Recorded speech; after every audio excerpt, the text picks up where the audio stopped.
Hello विद्यार्थी मित्रों, very good morning. Shri हीरपरा कन्या प्राथमिक विद्यालय कालावड़ जेमा आपનું हार्दिक स्वागत है।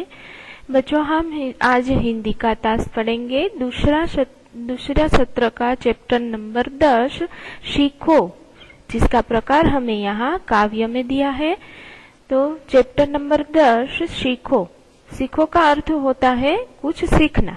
तो हमें यहाँ जो काव्य दिया गया है उसमें से हमें कुछ ऐसी प्रेरणा मिलती है, वो हमें आज पढ़ना है, जिसका कवि का नाम है श्रीनाथ जी।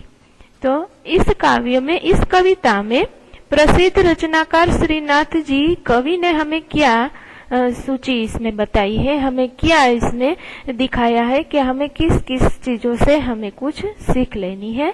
तो जीवन में प्रकृति का बहुत ही महत्व है। तो इस काव्य में हमें प्रकृति के उन तत्वों की बात की गई है जिसमें हमें कुछ न कुछ सीख मिलती है। जैसे कि हमें यहाँ देख सकते हैं फूल, भंवरे, सूरज, पेड़ और पृथ्वी इत्यादि की से हमें कुछ न कुछ सीख मिलती है। तो इस काव्य में हमें ये सीखना है कि इन प्रकृति के तत्वों में से हमें कुछ ना कुछ जीवन में कुछ सीख मिलती है। तो चलो हम काव्य की शुरुआत करते हैं। फूलों से नित हंसना सीखो, भंवरों से नित गाना, तरु की झुकी डालियों से नित सीखो शीश झुकाना। फूलोथी हमेशा હસવાનું આપણને શીખવા માટે કહે છે કે ફૂલો પાસેથી હંમેશા હસતા રહેવાનું શીખો। ભમરો યાની ભમરા પાસેથી હંમેશા ગુણગુણ કરવાનું એટલે કે હંમેશા ગાતા રહેવાનું શીખી છે। વિદ્યાર્થી મિત્રો, આપણે જાણીએ છીએ કે ભમરા હંમેશા શું કરતા હોય, ગું ગું કરતા હોય છે। એટલે આપણને અહીં ચિત્રમાં પણ આપણે જોઈ શકીએ છીએ કે ફૂલો પાસેથી નિત એટલે કે હંમેશા હસવાનું શીખવું અને ભંવરા પાસેથી હંમેશા ગાવાનું એટલે કે ગુનગુનાવાનું, ગાતા રહેવાનું શીખવાનું કહે છે। तरु की झुकी डालियों से नित सीखो शीश झुकाना। तरु यानी झाड़, वृक्षની ડાળીઓ પાસેથી હંમેશા એવું શીખો કે આપણું શીશ છે, આપણું મસ્તક છે, માથું છે, હંમેશા નમાવવાનું। ત્યાર પછી જોઈએ બીજી કડીની અંદર શું શીખવાનું કહે છે કે सीख हवा के चौको से लो कोमल भाव बहाना। दूध तथा पानी से सीखो मिलना और मिलाना। हवाथी आपने सीख लेवानुं कहे छे के पवननी लहरों पासेथी सीखो के मनमा सरस मजानो कोमल भाव आपणे हमेशा वहेतावता रहीए। શું કે છે, હવાની જેમ આપણે મનની અંદર હંમેશા બધા સાથે કોમળ ભાવ વહેતાતા શીખીએ। दूध અને पाणी पासेथी શું શીખવાનું કે છે કે दूध અને पाणी पासेथी એવું શીખવાનું કે दूध અને पाणी પાસેથી એકબીજા સાથે ભળવાનું અને ભેળવી દેવાનું આપણને શીખવાનું કે છે। કારણ કે આપણે જાણીએ છીએ કે દૂધમાં પાણી નાખીએ તો સરસ મજાનું ભળી જાય છે। એટલે આપણે જીવનની અંદર એકબીજા સાથે दूध અને પાણીની જેમ ભળતા રહીએ એવું શીખવાનું અહીં આપણને કવિ કહે છે।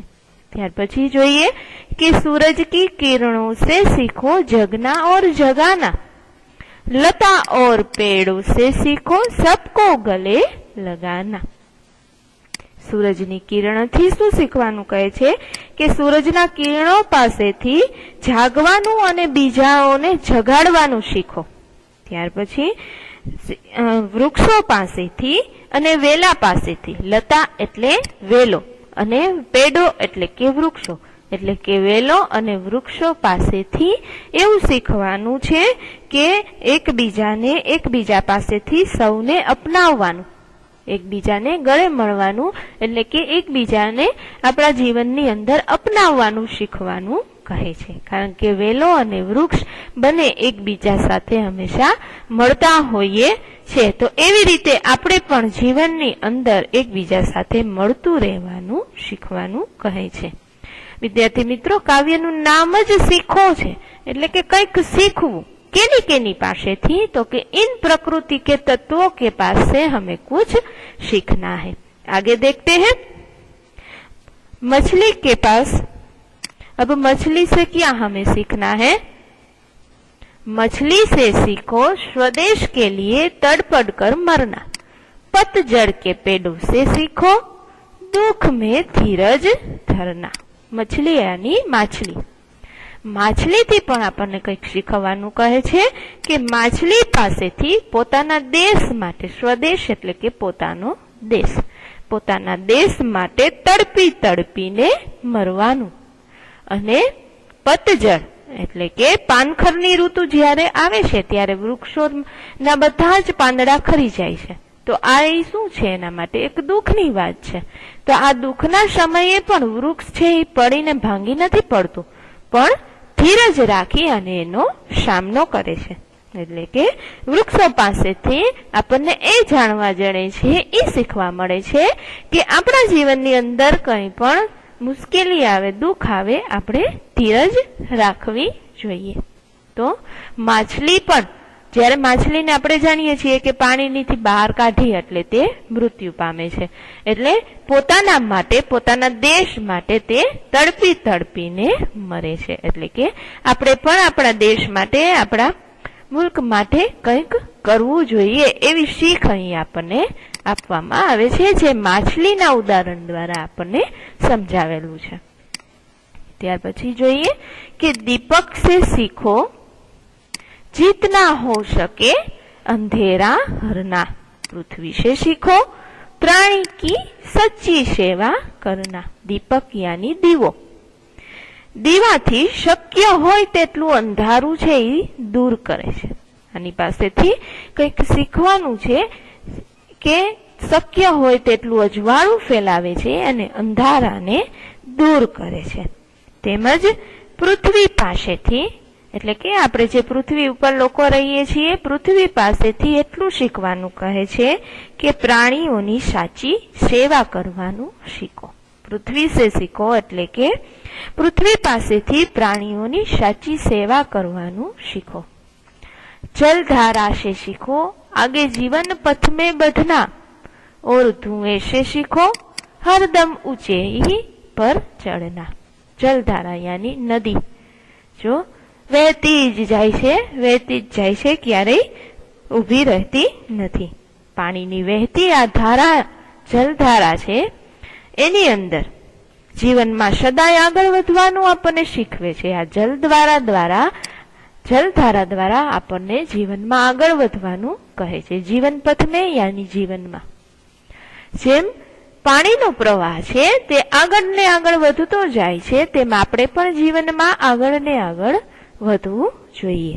ઓર એટલે કે અને ધુવાડો જે થાય છે એ હંમેશા ઊંચે ને ઊંચે કેવી રીતે ચડવું એ આપણને શીખવાડે છે. કેવી રીતે આપણે સરસ મજાનું આગળ વધવું, ઊંચે ચડવું એટલે કે ઉન્નતિના આપણે ઉપર ચડવું. કંઈક પામવા માટે આપણે ઘણી બધી મુશ્કેલીઓનો સામનો કરવો પડે છે, પણ આપણે ઊંચાઈ જોઈ અને આગે ને આગે એમને બધું જવું.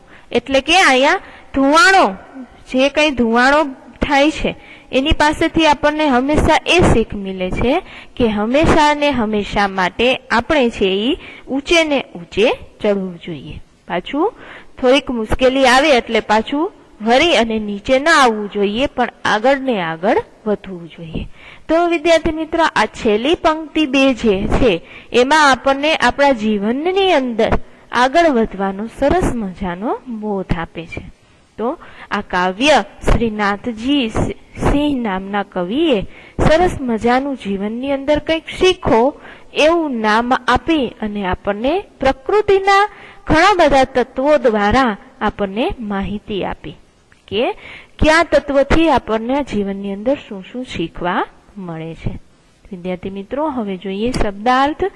તો આપણે સેમેસ્ટર 1 ની અંદર પણ શબ્દાર્થ આપણે હિન્દીની પાકી બુકમાં લખતા, તો સેમેસ્ટર 2 માં પણ આ શબ્દાર્થ છે તે આપણે હિન્દીની પાકી બુકની અંદર લખશું, જેથી કરી અને આપણે અઘરા શબ્દના અર્થ મેળવી શકીએ.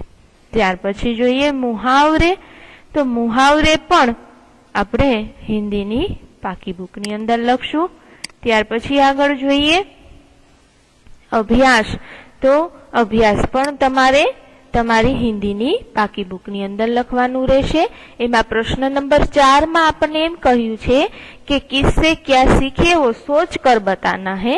तो हम अभी पढ़ा कि दीपक से हम क्या सीखते हैं, भौरव से क्या सीखते हैं, फूलों से क्या सीखते हैं, तो वो सोच कर आपको पास में लिखना है। उसके बाद प्रश्न नंबर 5 जो दिया गया है वो निम्नलिखित वाक्यों का उदाहरण हमें दिया गया है, उसे अनुसार लिखिए और स्वरभार देकर पढ़िए। એટલે हमें उदाहरण यहाँ दिया गया है, जैसे कि मैंने कल आपको यह किताब दी थी। तो दूसरे वाक्य में मैंने के नीचे जो अंडरलाइन है वो कल के नीचे आ जाती है। मैंने कल आपको यह किताब दी थी। उसके बाद मैंने कल आपको, यहाँ मैंने आएगा, यहाँ कल आएगा, यहाँ आपको, यहाँ यह और यहाँ किताब और दी थी। उसके बाद प्रश्न नंबर 6 में क्या है, मेरे जन्मदिन पर दोस्तों ने मुझे उपहार दिया। एक उदाहरण हमें यहाँ दिया गया था। अब इस दूसरे वाक्य को हमें पहले जैसे लिखना है, जैसे कि पहले में आएगा मेरे जन्मदिन पर दोस्तों ने मुझे उपहार दिया। तो मेरे शब्द के नीचे हम अंडरलाइन करेंगे।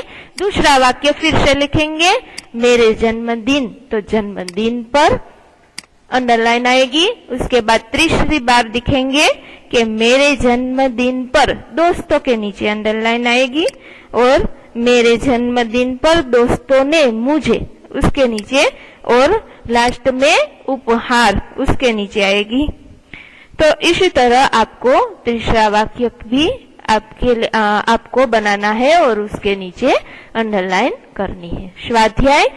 स्वाध्याय भी आपको सोच समझकर अपनी हिंदी की पाकी बुक में लिखना है। यहाँ क्या है, जोड़े मिलाइए, એટલે કે જોડ બનાવવાનું છે। जैसे हम एक देख सकते हैं कि फूल, तो फूल से हमें क्या सीख मिलती है, हमेशा हंसते रहने की। उसके बाद प्रश्न नंबर 2 के प्रश्नों के उत्तर देने हैं और प्रश्न नंबर 3 में जो हमें यहाँ पंक्ति दी गई है उसका भावार्थ समझाना है, जैसे हमने अभी समझा। सुख हो या दुख हो हमें हमेशा हंसते रहना चाहिए। हमें इसका वाक्य में, कविता में पंक्ति में कौन सी पंक्ति इसमें बंदिशती है, तो सुख हो या दुख हो हमें हमेशा धीरज रखनी चाहिए। तो एक पंक्ति आपको काव्य में से ढूंढनी है और इस भावार्थ से लगती कौन सी पंक्ति काव्य में है वो हमें यहाँ लिखनी है। जैसे हमें हर एक प्राणी की सेवा करनी चाहिए, तो पृथ्वी से सीखो हर प्राणी की सच्ची सेवा करनी, तो वो पंक्ति यहाँ हमें लिखनी है। उसके बाद देखते हैं प्रश्न नंबर 4। उसमें हमें क्या करना है, प्रश्न नंबर 4 में कविता में से ही संज्ञा, विशेषण और क्रिया ढूंढना है। विद्यार्थी मित्रों, हमने सेमेस्टर 1 में संज्ञा सीख चुका है, विशेषण भी सीखा था और क्रिया भी सीखी थी। संज्ञा यानी कोई भी नाम, विशेषण यानी संज्ञा के नाम में कुछ विशेष बात बताता है, वैसा पद जिसे हम विशेषण कहते हैं। क्रियापद यानी क्रिया यानी क्या, कि कोई भी क्रिया हमें दिखाती है उसे हम क्रिया कहते हैं। जैसे कि गाना, खाना, चढ़ना, बढ़ना, वो सब क्या होता है, क्रिया। तो इस काव्य में, इस कविता में कौन कौन से संज्ञा है, कौन कौन से विशेषण है और कौन कौन सी क्रिया है। जैसे कि मैं आपको एक उदाहरण दे देती हूँ कि इस कविता में एक शब्द है फूल। कौन सा फूल, तो कैसा फूल, तो के कोमल फूल। तो ये कोमल भी क्या हुआ, विशेषण। फूल यानी हुआ कोई भी नाम यानी संज्ञा, विशेषण कोमल फूल, और क्रिया कोई भी हम काव्य में से ढूंढेंगे, चढ़ना, बढ़ना, ऐसी क्रिया हमें कविता में से ढूंढकर यहाँ लिखनी थी।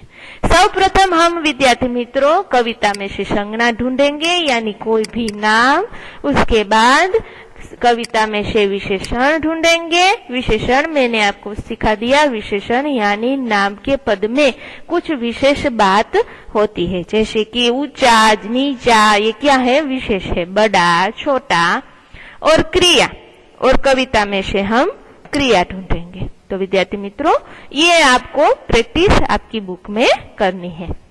उसके बाद प्रश्न नंबर 5, आपने उपयुक्त कोष्टक में से विशेषण, उपयुक्त यानी ऊपर के कोष्टक में से विशेषण और क्रिया का शब्द लिखा और उसका वाक्य में प्रयोग कीजिए। सर्वप्रथम हमने जैसे कि मोहन सच्चा बालक है, तो ये सच्चा है वो क्या है? विशेषण है। रीता गीत गाती है, गाती है वो क्या है? तो कि क्रिया।